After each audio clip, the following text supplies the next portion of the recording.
ಎಲ್ಲ ರೈತ ಬಾಂಧವರಿಗೆ ನಮಸ್ಕಾರ. ನಾನು ಪ್ರಕಾಶ್ ಕುಮಾರ್ ಎಂ, ಸಹಾಯಕ ಕೃಷಿ ನಿರ್ದೇಶಕ, ಸಕಲೇಶಪುರ ತಾಲೂಕು. ಇವತ್ತು ನಾನು 2026-27ನೇ ಸಾಲಿನಲ್ಲಿ ಸಕಲೇಶಪುರ ಕೃಷಿ ಇಲಾಖೆ ವತಿಯಿಂದ ಆತ್ಮಯೋಜನೆಯಡಿ ರೈತ ಬಾಂಧವರಿಗೆ ಮೇವಿನ ಬೆಳೆಯ ಬಿತ್ತನೆ ಬೀಜವನ್ನ ಉಚಿತವಾಗಿ ನೀಡತಕ್ಕಂತ ಅವಕಾಶದ ಬಗ್ಗೆ ಮಾಹಿತಿನ ನೀಡ್ತಾ ಇದ್ದೇನೆ. ಇಲ್ಲಿ ನಾವು 2 ಬಗೆಯ ಬಿತ್ತನೆ ಬೀಜವನ್ನ ಈ ಸರಿ ಉಚಿತವಾಗಿ ನೀಡೋದಕ್ಕೆ ಒಂದು ಅವಕಾಶ ಮಾಡಿಕೊಂಡಿದ್ದೇವೆ. ಯಾಕೆ ಅಂತಂದ್ರೆ ಈ ವರ್ಷ ಗೊತ್ತಿರೋ ರೀತಿಯಲ್ಲಿ 2025-26ನೇ ಸಾಲಿನಲ್ಲಿ ಹಿಂದಿನ ವರ್ಷ ನಮಗೆ 4357 ಮಿಲಿಮೀಟರ್ ಅಷ್ಟು ಮಳೆ ಆಗಿತ್ತು. 2024-25ರಲ್ಲಿ 3844 ಮಿಲಿಮೀಟರ್ ಅಷ್ಟು ಮಳೆ ಆಗಿತ್ತು. ನಮ್ಮ ಸಕಲೇಶಪುರ ತಾಲೂಕಿನ ಸರಾಸರಿ ಮಳೆ 2246 ಮಿಲಿಮೀಟರ್ಗಳಷ್ಟಿದೆ. ಈಗ ಅಷ್ಟೇ ಸಾಧಾರಣ ಮಳೆ ಪರಿಸ್ಥಿತಿ ಇದೆ. ಮುಂದಿನ ದಿನಗಳಲ್ಲಿ ಮತ್ತೆ ಬರ ಸ್ಥಿತಿಗಳಲ್ಲೂ ಕೂಡ ಉದ್ಭವ ಆಗ್ತಕ್ಕಂಥ ಈ ಸಂದರ್ಭದಲ್ಲಿ ಮೇವಿನ ಬೀಜ ವಿತರಣೆ ಮಾಡತಕ್ಕಂಥ ಉದ್ದೇಶವಾಗಿ ಹೈನುಗಾರಿಕೆಗೆ ಪ್ರೋತ್ಸಾಹ ನೀಡಬೇಕು ಅಂತಕ್ಕಂಥ ಉದ್ದೇಶವಾಗಿ ಈ ಕಾರ್ಯಕ್ರಮವನ್ನ ಹಮ್ಮಿಕೊಳ್ಳಲಾಗಿದೆ. ಸುಮಾರು ಇಲ್ಲಿ 65 ರೈತ ಫಲಾನುಭವಿಗಳಿಗೆ ಸಾಮಾನ್ಯ ವರ್ಗದಡಿ ಈ ಒಂದು ಬಿತ್ತನೆ ಬೀಜವನ್ನ ವಿತರಣೆ ಮಾಡೋದಕ್ಕೆ ಅವಕಾಶ ಮಾಡಿಕೊಂಡಿದ್ದೇವೆ.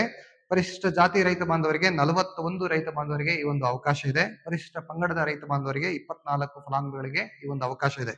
ಇಲ್ಲಿ ಪ್ರತಿ ಹೋಬಳಿಗೆ ಸಾಮಾನ್ಯ ವರ್ಗಕ್ಕೆ ಸುಮಾರು 13 ರೈತ ಬಾಂಧವರಿಗೆ, ಪರಿಶಿಷ್ಟ ಜಾತಿ ರೈತ ಬಾಂಧವರಿಗೆ ಪ್ರತಿ ಹೋಬಳಿಗೆ 8 ರೈತ ಬಾಂಧವರಿಗೆ ಅವಕಾಶನ ಮಾಡಿಕೊಂಡಿದ್ದೇವೆ. ಇನ್ನು ಪರಿಶಿಷ್ಟ ಪಂಗಡದ ರೈತ ಬಾಂಧವರಿಗೆ ಎಲ್ಲಿ ನಮ್ಮ ತಾಲೂಕಿನಲ್ಲಿ ಅವರ ಸಂಖ್ಯೆ ಲಭ್ಯ ಇದೆ ಅಲ್ಲಿ ಅವರಿಗೆ ವಿತರಣೆ ಮಾಡೋದಕ್ಕೆ ಅವಕಾಶವನ್ನ ಮಾಡಿಕೊಳ್ಳಲಾಗುತ್ತೆ.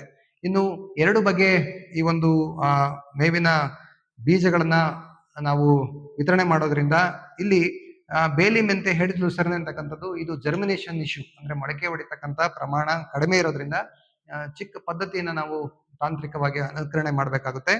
ಇಲ್ಲಿ 400 ಗ್ರಾಮ್ ಒಂದು ಪ್ಯಾಕೆಟ್ ನಲ್ಲಿ ಬಿತ್ತನೆ ಬೀಜ ಇರುತ್ತೆ. ಇದು 5 ಗುಂಟೆ ಜಾಗಕ್ಕೆ ಪೂರೈಕೆ ಆಗೋದಕ್ಕೆ ವೈಜ್ಞಾನಿಕವಾಗಿ ಸಾಕಾರ ಆಗುತ್ತೆ. ಇಲ್ಲಿ ಈ 400 ಗ್ರಾಮ್ ಬಿತ್ತನೆ ಈ ಒಂದು ಬೀಜವನ್ನ, ಬೇಲಿ ಮೆಂತೆ ಬಿತ್ತನೆ ಬೀಜವನ್ನ ಸರಿಸುಮಾರು 3 ಲೀಟರ್ ನೀರಿನಲ್ಲಿ, ಅಂದ್ರೆ ಇಲ್ಲಿ ಕುದಿತಾ ಇರ್ತಕ್ಕಂಥ ನೀರನ್ನ ಎತ್ತಿಟ್ಟು ಅಲ್ಲಿ ಆರಕ್ಕೆ ಏನು ಪ್ರಾರಂಭವಾಗುತ್ತೆ ಆ ಹಂತದಲ್ಲಿ ಈ 400 ಗ್ರಾಮ್ ಬೀಜವನ್ನ 3 ಲೀಟರ್ ನೀರಿನ ಪ್ರಮಾಣದಲ್ಲಿ ನಾವು ಒಂದು 6ರಿಂದ 8 ಗಂಟೆಗಳ ಕಾಲ ನೆನೆ ಹಾಕೋದಕ್ಕೆ ಇಡಬೇಕು. ಅವಾಗ ಆ ಹೀಟ್ ನಲ್ಲಿ ಡಾರ್ಮೆನ್ಸಿ ಅಂತಕ್ಕಂಥದ್ದು ಏನು ಜರ್ಮಿನೇಷನ್ಗೆ ಅವಾಯ್ಡ್ ಇರುತ್ತೆ ಅದು ಬ್ರೇಕ್ ಆಗುತ್ತೆ. ಆಗ ಮೊಳಕೆ ಹೊಡೆಯೋದಕ್ಕೆ ಅನುಕೂಲ ಆಗುತ್ತೆ. ಅಂದ್ರೆ ನೆನೆ ಹಾಕಿದ 6ರಿಂದ 8 ಗಂಟೆ ನಂತರ ಸರಿಸುಮಾರು 1 ದಿನ ನೆರಳಿನಲ್ಲಿ ಇವನ್ನ ನೆನೆಯೋದಕ್ಕೆ 6ರಿಂದ 8 ನೆನೆ ಹಾಕಿದ ನಂತರ ನೆರಳಿನಲ್ಲಿ ನಾವು 1 ದಿನ ಇಡಬೇಕು.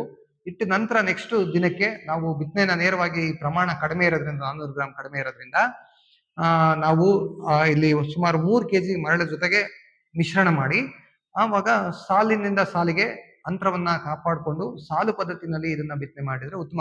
ಇಲ್ಲಿ ಸಾಲಿನಿಂದ ಸಾಲಿಗೆ ಸರಿಸುಮಾರು 2 ಅಡಿ ಅಂತರ ಇರಬೇಕಾಗುತ್ತೆ. ಅದೇ ಬೀಜದಿಂದ ಬೀಜಕ್ಕೆ ಏನು ಬಿತ್ತನೆ ಮಾಡ್ತೀವಿ ಅಲ್ಲಿ 2 ಇಂಚಷ್ಟು ಗ್ಯಾಪ್ ಇದ್ರೆ ಸಾಕು. ಸಾಲಿನಿಂದ ಸಾಲು 2 ಅಡಿ, ಬೀಜದಿಂದ ಬೀಜಕ್ಕೆ 2 ಇಂಚು. ಮತ್ತೆ ಏನು ನಾವು ಬಿತ್ತನೆ ಮಾಡ್ತೀವಿ ಮೇಲ್ಭಾಗದ ಮಣ್ಣು ಅಂದ್ರೆ ಸರಿಸುಮಾರು 1 ಸೆಂಟಿಮೀಟರ್ ಆಳದಷ್ಟು ಅಷ್ಟೇ ಈ ಒಂದು ಬಿತ್ತನೆ ಬೀಜ ಬಿದ್ರೆ ಸಾಕು. ನಂತರ ಮಣ್ಣು ಮುಚ್ಚಿಬಿಟ್ರೆ ಅದು ಬೆಳೆಗೆ ಪೂರೈಕೆ ಆಗುತ್ತೆ. ಕಡಿಮೆ ತೇವಾಂಶದಲ್ಲೂ ಕೂಡ ಇದು ಬರೋದಿಕ್ಕೆ ಅವಕಾಶ ಆಗುತ್ತೆ. ಇಲ್ಲಿ ಇದು ಕಟಾವು ಬರೋದಿಕ್ಕೆ ಸರಿಸುಮಾರು 75ರಿಂದ 80 ದಿನಕ್ಕೆ ಒಂದು ಕಟಾವು, ಬಿತ್ತನೆ ಆದಂತ ದಿನದಿಂದ ಒಂದು ಕಟಾವಿಗೆ 75ರಿಂದ 80 ದಿನ ಅವಕಾಶ ಆಗುತ್ತೆ.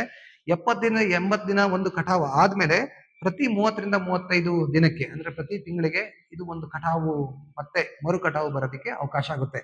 ಈ ರೀತಿ ಸುಮಾರು 3ರಿಂದ 5 ವರ್ಷ ತನಕನೂ ಕೂಡ ಈ ಒಂದು ಬೇಲಿ ಮೆಂತೆ ಹೆಡ್ ಲೂಸರ್ನೆನ ನಾವು ಕಟಾವು ಮಾಡ್ಕೊಳ್ಳೋದಕ್ಕೆ ಅವಕಾಶ ಆಗುತ್ತೆ. ಅಂದ್ರೆ ಒಟ್ಟು 40ರಿಂದ 45 ಮೆಟ್ರಿಕ್ ಟನ್ಗಳಷ್ಟು ಪ್ರತಿ ವರ್ಷ ಮೇವಿನ ಒಂದು ಹೆಕ್ಟೇರ್ ಪ್ರದೇಶದಲ್ಲಿ ಒಂದ್ ವೇಳೆ ನಾವು ಬೆಳೆದ್ರೆ ಅಷ್ಟು ನಮ್ಗೆ ಮೇವಿನ ಇಳುವರಿ ಬಂದಂಗಾಗುತ್ತೆ. ಇದು ಪ್ರಾತ್ಯಕ್ಷಿಕೆಯಾಗಿ ನಾವು ಕೊಡ್ತಾ ಇರ್ತಕ್ಕಂಥದ್ದು 5 ಗುಂಟೆ ಜಾಗಕ್ಕೆ ಅನುಕೂಲ ಆಗುತ್ತೆ.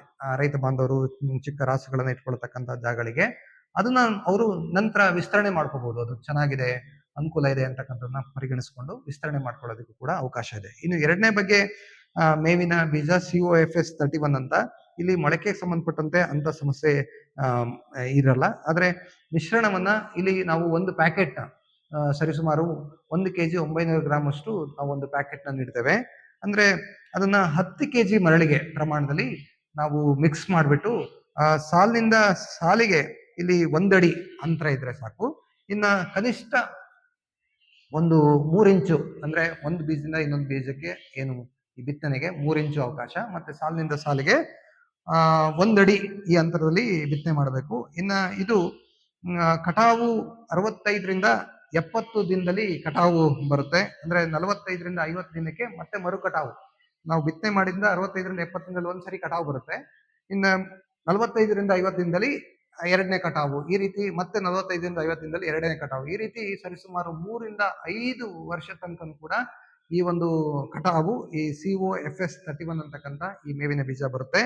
ಇದನ್ನು ಮೇಲಿನಂತೆ ಸರಿಸುಮಾರು 40ರಿಂದ 45 ಮೆಟ್ರಿಕ್ ಟನ್ನಷ್ಟು 1 ಹೆಕ್ಟೇರ್ ಪ್ರದೇಶದಲ್ಲಿ ಬೆಳೆಯೋದಕ್ಕೆ ಅವಕಾಶ ಇದೆ. ಇಲ್ಲಿ ನಾವು ಕೊಡ್ತಕ್ಕಂಥ 1 kg 900 ಗ್ರಾಂ ಏನು ಈ ಬಿತ್ತನೆ ಬೀಜ ಸರಿಸುಮಾರು 20 ಗುಂಟೆ ಪ್ರದೇಶಕ್ಕೆ ಇದು ಪೂರೈಕೆ ಆಗುತ್ತೆ. ರೈತರು ನಂತರ ದಿನಗಳಲ್ಲಿ ಇದನ್ನು ನೋಡಿ ಮತ್ತೆ ಅವರು ಪುನರಾವರ್ತನೆ ಮಾಡೋದಕ್ಕೂ ಕೂಡ ಅವಕಾಶ ಇದೆ.